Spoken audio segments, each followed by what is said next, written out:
శ్రీమాత్రే నమ. జయ గురు దత్తాత్రేయ నమ. ఈ వీడియోలో మనం డిసెంబర్ 15వ తారీఖు నుంచి 21వ తారీఖు మధ్యలో జరగబోయే వారఫలాలు మేషరాశి వారికి ఏ విధంగా ఉండబోతున్నాయి అని పరిశీలించినప్పుడు, ముందుగా మేషరాశి వారికి ఈ పక్షంలో ఏర్పడినటువంటి మార్పు, భాగ్యస్థానంలోకి రవి రావడం జరిగింది. ఇంచుమించుగా మనకి సోమవారం నుంచి భాగ్యస్థానంలో రవి సంచారం జాతకుడికి ఒక విధమైనటువంటి అదృష్ట యోగం అనేది ప్రారంభం అవడం జరుగుతూ ఉంటుంది.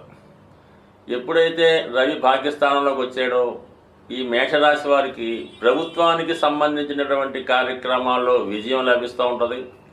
తనలో కాన్ఫిడెన్స్ లెవెల్స్ బాగా ఎక్కువగా పెరుగుతాయి.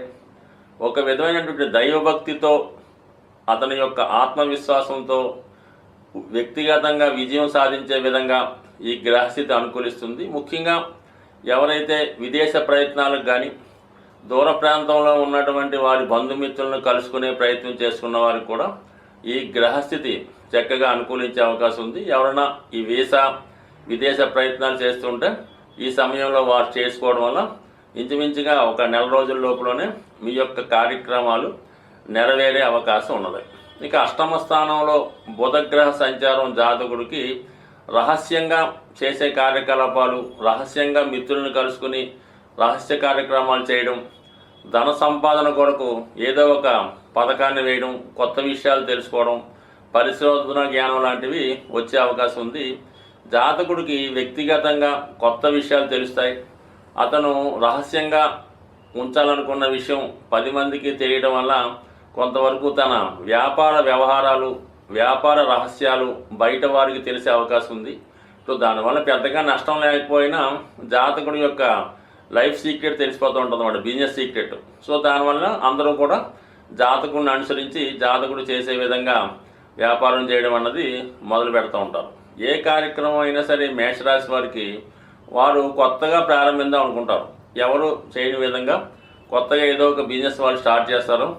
ఆ స్టార్ట్ చేసిన కొన్నాళ్ళకే, ఒక సంవత్సరం తిరగకుండానే అదే రంగంలో చాలామంది కొత్తవారు ప్రవేశించి ఈయనకి పోటీగా రావడం జరుగుతూ ఉంటుంది. సో ఎక్కువగా ఈ రాశి వారికి అయిన వాళ్ళ వల్ల, స్నేహితుల వల్ల, దగ్గర బంధువుల వల్ల ఎక్కువగా ఇబ్బందులు రావడం జరుగుతూ ఉంటుంది. అలాగే జాతకుడు ఎంత ధనం సంపాదిస్తే అంతమంది శత్రువులు తయారయ్యే అవకాశం ఉంది. ఇతను సంపాదించిన ధనమే వీరికి శత్రువులుగా మారే అవకాశం ఉంది. ముఖ్యంగా ఇతనికి ఎప్పుడన్నా సరే స్నేహితుల వల్ల, అన్నదమ్ముల వల్ల, రక్త సంబంధికుల వల్ల ఇబ్బంది ఎప్పుడు ఉండే అవకాశం ఉంటుంది. కాబట్టి ఈ విషయంలో జాతకుడు తన యొక్క సంపాదన, నెలకి ఎంత సంపాదిస్తున్నాడు, లేదంటే ఈ డీల్ చేయడం వల్ల ఎంత వస్తుంది అన్న విషయాన్ని కొంత సీక్రెట్గా వస్తూ ఏదో సాధారణంగానే ఉండాలి తప్ప తన యొక్క స్థాయిని పెంచే విధంగా ప్రవర్తించడం కానీ, ధనాన్ని ఎక్కువగా 10 మందికి తెలిసే విధంగా విచ్చలవిడిగా ఖర్చు పెట్టడం వల్ల కంపల్సరీగా కొంత ఇబ్బందులు లాంటివి ఏర్పడే అవకాశం ఉంది. కాబట్టి పొదుపుగా, ఒబ్బిడిగా, జాగ్రత్తగా ఉంటే ఖచ్చితంగా అనుకూలంగా ఉంటుంది. ప్రస్తుతం మరి ధనస్థానంలోకి వచ్చినటువంటి గురు భగవానుడు ప్రభుత్వ సంబంధించిన విషయాల్లో ప్రభుత్వ పథకాలు మీకు అనుకూలంగా రావడం కానీ, అలాగే ప్రభుత్వ రంగ సంస్థల్లో అయిన రుణాలు ప్రయత్నం చేస్తుంటే రావడం కానీ, ప్రభుత్వ కాంట్రాక్టులు కానీ వచ్చే అవకాశం ఉంది. అలాగే కుటుంబంలో ఏదో ఒక శుభకార్యం కానీ, వివాహ వేడుక కానీ జరిగే అవకాశం ఉంది. ఈ వారంలో ఎక్కువగా మీ గృహంలోకి బంధుమిత్రులు ఎక్కువగా సందర్శించడం, వారికి మీరు తగు విధంగా సత్కరించడం, విందు వినోదాలు లాంటి ఏర్పాటు చేయడం, ఏదో ఒక శుభకార్యంలో ఈ వారం మీరు పాల్గొనే అవకాశం ఉంది. బట్ ఏదైనా అటు భాగ్యస్థానం, ఇటు ధనస్థానం రావడం వల్ల కుటుంబంలో వ్యక్తిగతంగా మీకు కానీ, మీ కుటుంబంలో ఒకరికి కానీ అది వివాహ ప్రయత్నం నెరవేరడం కానీ, విదేశ అవకాశాలు రావడం కానీ జరిగే అవకాశం ఉంది. సో ఇది అనుకూలంగానే ఉంది. బట్ ఏంటంటే 12వ స్థానంలో రాహుగ్రహం మాత్రం ఎప్పుడు కూడా మీ జీవితంలో ఒకటి అనుకుంటే ఇంకోటి జరుగుతూ ఉంటుంది అన్నమాట. ఒక విధంగా ధనం ఒక విధంగా మీరు ఆశిస్తుంటే వచ్చింది కాకుండా వేరే విధంగా ధనం ఖర్చు అయి దాచుకున్నది కూడా పోయే అవకాశం ఉంది. బట్ ఏదైనా మీరు ఒక విలువైనటువంటి స్థిరాస్తి కానీ, వాహనం కానీ అమ్మాలన్నా, కొనాలన్నా వ్యక్తిగతంగా దగ్గరుండి చూసుకోవాలి తప్ప ఇతరుల మీద ఆధారపడడం వల్ల ఖచ్చితంగా కొంత నష్టాన్ని పొందే అవకాశం ఉంటుంది. కాబట్టి జాగ్రత్త వహించండి. మీ చుట్టూ కూడా ఎప్పుడు ఎవరో ఒకరు ఎంతో కొంత మీ దగ్గర నుంచి ధనాన్ని ఆశిస్తూ ఉంటారు. అటువంటి వారి నుంచి కొంత జాగ్రత్త వహిస్తే మంచిది.